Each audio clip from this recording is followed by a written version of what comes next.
बिस्मिल्लाहिर्रहमानिर्रहीम। आज के प्रोग्राम के साथ मैं हूं नुसला मलिक। नाज़रीन, पाकिस्तान पीपल्स पार्टी के सेक्रेटरी इत्तलाआत फैसल करीम कुंडी ने गवर्नर सूबा KPK का हल्फ उठा लिया है। पंजाब के अंदर पीपल्स पार्टी अपने गवर्नर का नाम फाइनल कर चुकी है और वो भी अगले कुछ घंटों में या कल तक अपने ओहदे का हल्फ उठा लेंगे।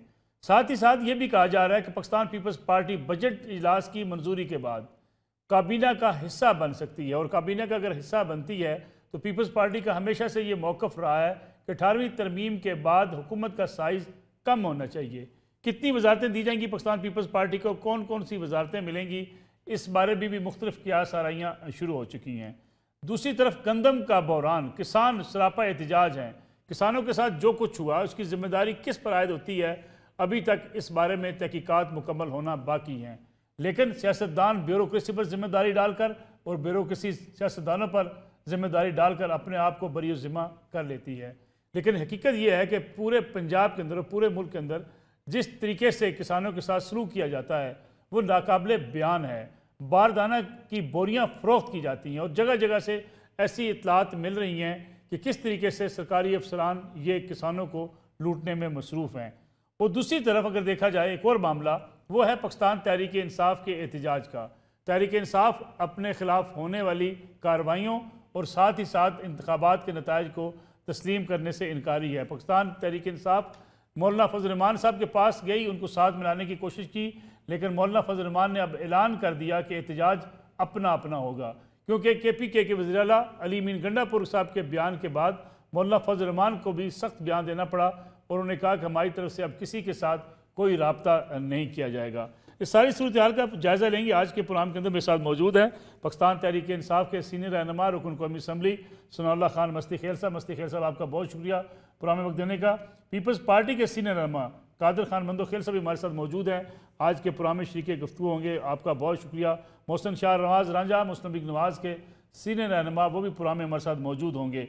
मस्ती खेल साहब, प्रोग्राम का आगाज़ आपसे करना चाहूँगा मैं। PTI को अंदरूनी तौर पर जिन मुश्किलात का सामना है उसकी बुनियाद पर पीपल्स पार्टी PTI क्या एहतजाज कर पाएगी? कभी कहा जाता है कि शेर जो है अफजल मरवत होंगे, PAC कमेटी का फैसला अभी तक हो नहीं सका।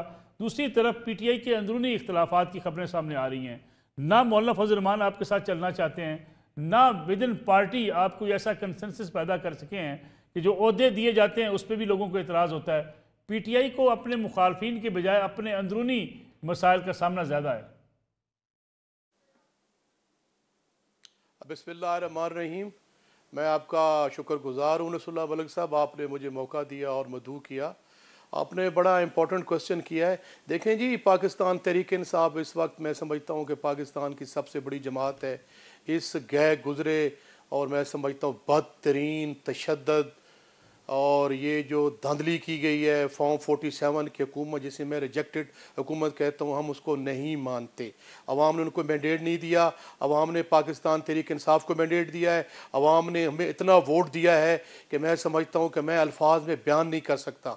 और ऐसा बड़ा थपेड़ा मारा है। मैंने इलेक्शन से पहले कहा था कि आपने जो हमारे पर जुल्म जबर फस्ताइया जुल्म ज्यादती की गई है, आपने पाकिस्तान की अवाम ने उसको बैलेट पेपर को बुलेट बनाकर उसको बर्छी बनाकर मुखालफिन को घोंपना है, और वही किया अवाम ने और इतना बड़ा मैंडेट दिया है।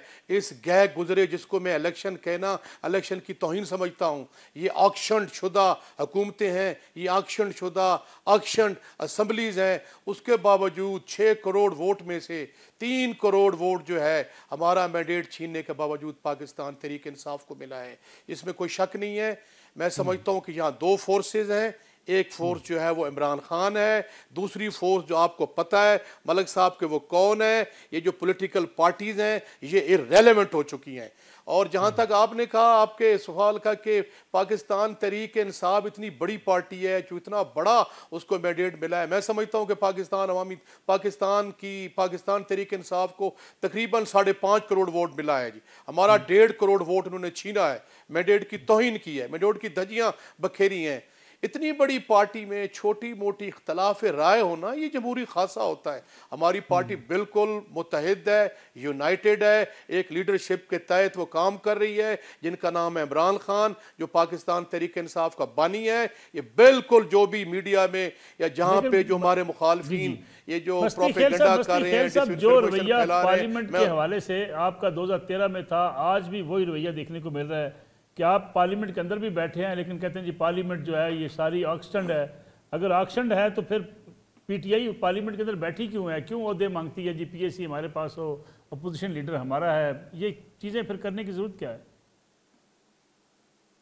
नहीं नसरुल्लाह मलिक साहब, आप बड़े माशाल्लाह जमहूरी आदमी और आप बड़े एंकर हैं और आपका बड़ा रिनोन नाम है। देखें जी, जहाँ तक लीडर ऑफ द अपोजिशन का सवाल है, हम किसी से भीख नहीं मांग रहे। हम सबसे बड़ी पार्टी है, हमारा राइट है, उन्होंने हमारा राइट दिया है, हमने किसी से भीख नहीं मांगी।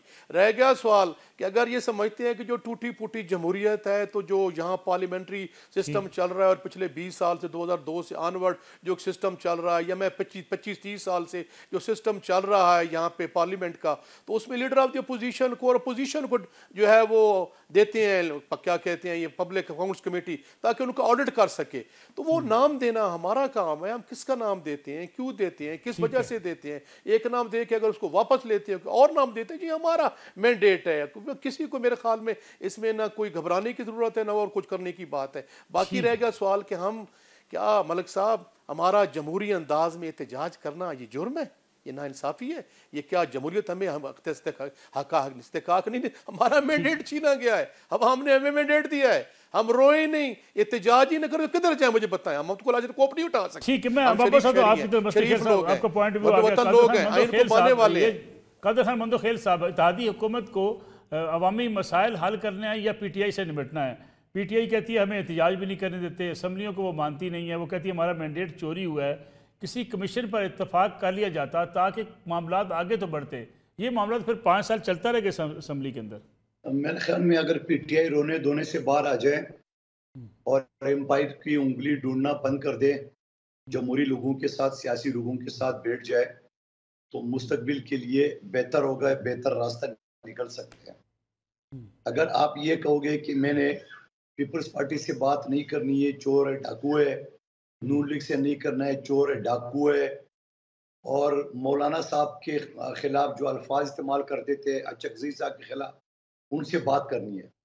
अब मौलाना साहब भी समझ गए, उनको पता है कि मेरा मैंडेट चोर पीटीआई है, क्योंकि मौलाना साहब अपनी घर से 2 सीटें हार चुके हैं, और अगर उन्हें कामयाबी हासिल की है तो बलूचिस्तान में हासिल की है, जहाँ पीपल्स पार्टी की हुकूमत है। ठीक। और अब जाके ये अभी कहता है कि हमने आर्मी चीफ से या डीजी एसपीआर से बात करनी है। आप मुझे बताओ, ये जमहूरी अंदाज है? इनको आप सियासी पार्टी कहते हैं? इनको आप ये कहोगे कि ये सबसे बड़ी पार्टी है? सबसे बड़ी पार्टी तो आप थे एक आज़ाद हिस्से से, ठीक है, मान गया आपको वोट मिला है, मगर आपको ऑफर किए गई है कि आप खुद तो हुकूमत नहीं बना सकते हो, हम आपको सपोर्ट करते, आइए हुकूमत बना ले। नहीं जी, वो नहीं बनना है, हमने नहीं बनना है। हमने क्या मांगा पीपल्स पार्टी ने? हमने एक तो जमहूरी कल्चर को फरोग देने के लिए हमने कहा कि ठीक है, आप इस वक्त तादाद में ज्यादा है, हम आपको सपोर्ट करते हैं, आप अकेले हुकूमत नहीं बना सकते। आपने इनकार किया है। अगर आप ये कहते हो जाती हमारे साथ भी है, मैं आपके साथ बैठा हूँ, तमाम सबूत के साथ, वीडियो के साथ, 25 से 30 हजार बैलेट पेपर काउंटर पार्ट समेत मीडिया को दिखाता रहा हूँ। इस वक्त भी मेरे सामने पड़े हुए। इलेक्शन कमीशन ना हाँ करी ना करी है, तो ये क्या है? तो हमारे साथ ज्यादती नहीं हुई है। इसी तरह पंजाब में नून लीग के लोगों के साथ ज्यादती नहीं हुई है, मौलाना साहब के साथ ज्यादती नहीं हुई है, आपके साथ ज्यादती हो गई होगी, मैं नहीं कहूंगा, लेकिन आप मुझे बता दो, तो आपने पुख्तनख्वा में जो इलेक्शन क्लीन स्वीप किया, क्या आपने आवाम को वोट दिए? अगर आवाम ने आपको वोट दिए तो वहां क्यों दूसरे लोग मुंतखब हुए? और फिर ज़मीनी इंतखाबात में बाजोड़ में आप ये कहते थे इमरान खान खंबा खड़ा करेंगे, आवाम वोट देंगे। आपको तो खंबे को तो गिरा दिए बाजोड़ में, एक आजाद 25-26 साल के लड़के को वोट दे दिए, जो आपके मुकाबले में उनका भाई खड़ा था आजाद हैसियत से, और वो कत्ल हो गया, आपके दौर में कत्ल हो गया, आपके होते हुए कत्ल हो गया। तो मैं ये समझ रहा हूँ कि ये ख्वाब आप छोड़ दे कि आप खंबा खड़ेंगे, आप जीतेंगे। ये ख्वाब आप छोड़ दे कि एम्पायर की उंगली पकड़ के आपको फिर हुकूमत में लाया जाएगा। ये ख्वाब आप छोड़ दे कि मौजूदा हुकूमत आप गिरा देंगे। ये ख्वाब आप छोड़ दे कि पाकिस्तान का सत्यानाश करेंगे। ये ख्वाब आप छोड़ दे कि आप फिर कोर कमांडर हाउस भी जलाने गिराने क्यों करेंगे। आवाम आपको अच्छी तरह समझ चुकी है। आवाम ने जो आपको मैंडेट दिए इसलिए नहीं दिए कि आप जलाओ गिराओ की और खून खराबे की बात कर रहे।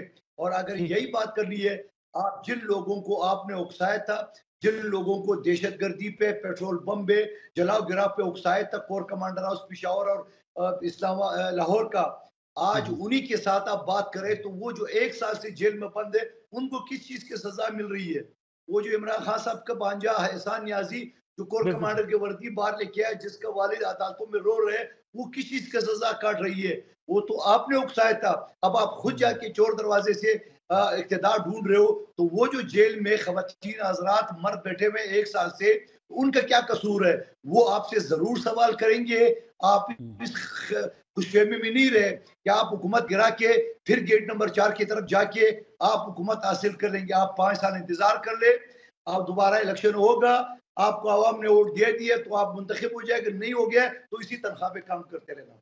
ठीक बस हो ये गया। खेल मौसम साहब। शाह रंजा साहब, जो इस वक्त माहौल बना हुआ है, सरमायाकारी की बात की जा रही है, कहा जा रहा है सऊदी अरब से सरमायाकारी आनी है, लेकिन लोग ये समझते हैं कि जब तक सियासी बहरान हल नहीं होगा, सियासी मामलात आगे नहीं बढ़ेंगे, मुल्क की जो इस वक्त सूरत हाल है, इन हालात में सरमायाकारी के रास्ते में रुकावटें होंगी। PTI गिला करती है कि हमारे घरों पर अब भी छापे मारे जाते हैं, हमें एहतजाज नहीं करने दिया जाता, हमारा प्रोटेस्ट हमारा राइट है। और ख़ास तौर पे अगर इलेक्शन की बात की जाए, वो कहते हैं हम इलेक्शन के नताइज को नहीं मानते। अगर डायलाग होना है तो इन चीज़ों पे होना है कि इलेक्शन नताइज के हवाले से PTI को मुतमिन किया जाए कि उनके साथ धांधली नहीं हुई। मैं ये गुजारिश कर रहा हूँ कि अगर एक तरफ वो ये बात कर लेते हैं कि हम बात करेंगे, आर्मी के साथ बात करना चाहते हैं, एस्टेब्लिशमेंट के साथ बात करना चाहते हैं, और एक तरफ वो ये बात करते हैं कि जी हम डायलॉग करना चाहते हैं, तो और हम किसी भी पॉलिटिकल पार्टी से डायलॉग नहीं करना चाहते, किसी भी सियासी जमात के साथ नहीं बैठना चाहते। तो पहले तो ये एक चीज़ ज़ाहिर कर लें ना, ये डिसाइड कर लें कि इन्होंने इक़्तिदार के लिए डायलॉग करना है कि इन्होंने अपने इंसाफ के लिए डायलॉग करना है। अगर तो इन्होंने इंसाफ के लिए डायलॉग करना है, तो फिर इनसे दूसरा सवाल ये पूछा जाए कि क्या आप काज़ी फ़ाइज़ ईसा सुप्रीम कोर्ट के जो चीफ जस्टिस हैं, आपको उन पे एतमाद है? अगर आप उनकी सरबराही में बनाए गए किसी कमीशन पे आपको कल एतराज़ तो नहीं होगा, या फिर आप कहेंगे कि एस्टेब्लिशमेंट के साथ मैं अगर डायलॉग करूँगा, तो उसके बीच में ये 2 शख्सियात नहीं होनी चाहिए, और हत्ता कि अगर उन शख्सियात का जो है रोल ही सबसे अहम हो एस्टेब्लिशमेंट में। इसी तरह से अगर अदलिया में वो कहें कि जी हम अदलिया में काज़ी फ़ाइज़ ईसा के ऊपर यकीन नहीं रखते, तो अदलिया के सरबराह ही वो हैं, बेंच ही उन्होंने बनाने हैं, सुप्रीम कोर्ट ऑपरेट ही इनके थ्रू करती ठीक है, है। तो उस चीज़ की भी समझ नहीं आती। तो अगर घूम फिर के इनको अगर एहतजाज करना है, हाँ, 9 मई की तरह का अगर एहतजाज करना है, 9 मई के वाक़या को दोहराना है, तो फिर तो बिल्कुल इनको एहतजाज करने की इजाज़त नहीं मिलेगी। क्योंकि इनका जो एहतजाज का जो ट्रस्ट लेकिन है मोहसन साहब, ये खदशा हुकूमतों के ऊपर, PMLN को क्यों है कि एहतजाज होगा तो 9 मई जैसा ही होगा? यानी 9 मई से क्या PTI शायद आगे बढ़ चुकी हो, ऐसा एहतजाज दोबारा करने का सोचे भी नहीं? देखें असूली तौर पे तो जब तक 9 मई के जो मुल्ज़मान हैं उनको सज़ा नहीं मिल जाती, तो मेरा नहीं ख़्याल कि इनको या उस मुकदमात किसी अपनी फ़ाइनल हैसियत में नहीं पहुँचते, उस वक़्त तक एहतजाज की इजाज़त ही नहीं मिलनी चाहिए। अच्छा। क्योंकि अगर आपने एक जमात को एहतजाज की इजाज़त दी है माज़ी में, तो उसने इस मुल्क का नक्शा बदल के रख दिया और जमहूरियत को श्रिंक करके रख दिया। जितनी जमहूरियत 9 मई के बाद कमज़ोर हुई है और जितनी हमारी स्पेस ऑक्यूपाई हुई है, ये नहीं कि मुस्लिम लीग नून, बिल्कुल ठीक है। ये मस्ती खेल साहब बड़ी मस्ती वाली हँसी हँस रहे हैं, मुझे नज़र आ रहे हैं यहाँ पे। लेकिन इनके लिए भी वो जो मसाइल हैं, हमारे लिए भी वो मसाइल हैं। ये कादर खान मंदोखेल के लिए भी 9 मई के बाद जो मसाइल खड़े हुए हैं, वो ठीक ऐसे है। मसाइल खड़े होंगे कि 20 साल अगले जो हैं, वो जमहूरियत को सीधे-सीधे होते लग जाएँगे। बिल्कुल तो ठीक। अब इन इन हालात में इनको एहतजाज की इजाज़त देना, जब तक कि ये अपना माहौल जो है उसको बेहतर नहीं करते, जमहूरी कुव्वतों के साथ, चाहे इनको एतराज़ हो, मुस्लिम लीग नून पे हो, पीपल्स पार्टी पे हो, MQM पे हो, कहते हैं कि इन जमातों के अलावा हम किसी भी जमात के साथ बैठने के लिए तैयार हैं। भाई अगर हुकूमत में ही वो जमातें हैं, उन्हीं की हुकूमतें हैं और आपने जलसे की परमिशन लेनी है तो आपने उन्हीं के साथ बैठना है। आप सिंध में कहें कि कोई और हुकूमत गवर्नर रूल लगा दिया जाए तो आपको जलसे की इजाज़त मिल जाए, पंजाब में कोई गवर्नर रूल लगाया जाए तो आपको जलसे की इजाज़त मिल जाए, तो इस तरह मुमकिन नहीं है। तो ठीक है मौसम। प्रैक्टिकली तौर पे अगर ये जी जी जी जी प्रैक्टिकल बात करेंगे तो इनको प्रैक्टिकल इंशाल्लाह जवाब भी मिलेगा और प्रैक्टिकल तरीके से मसाइल का हल भी निकलेगा। बिल्कुल ठीक है। मोहसिन शाहनवाज साहब, मुझे एक ब्रेक लेनी है, कमर्शियल ब्रेक, लेकिन बड़ा वैलिड पॉइंट आपने उठाया कि एहतजाज इसलिए नहीं करने दिया जाता कि दोबारा 9 मई ना हो जाए। फिर अगर PTI जो है उसका रवैया माजी का हो या आज का, उन्होंने स्पेस कम किया है सियासतदानों के लिए, जमहूरियत के जो है वो उन लोगों के लिए जो जमहूरियत पर यकीन रखते हैं, ख़ास तौर पर मीडिया या सिविल सोसाइटी के लिए ये स्पेस कम हुई है 9 मई के वाक़यात से। इस पर बात करेंगे एक ब्रेक के बाद।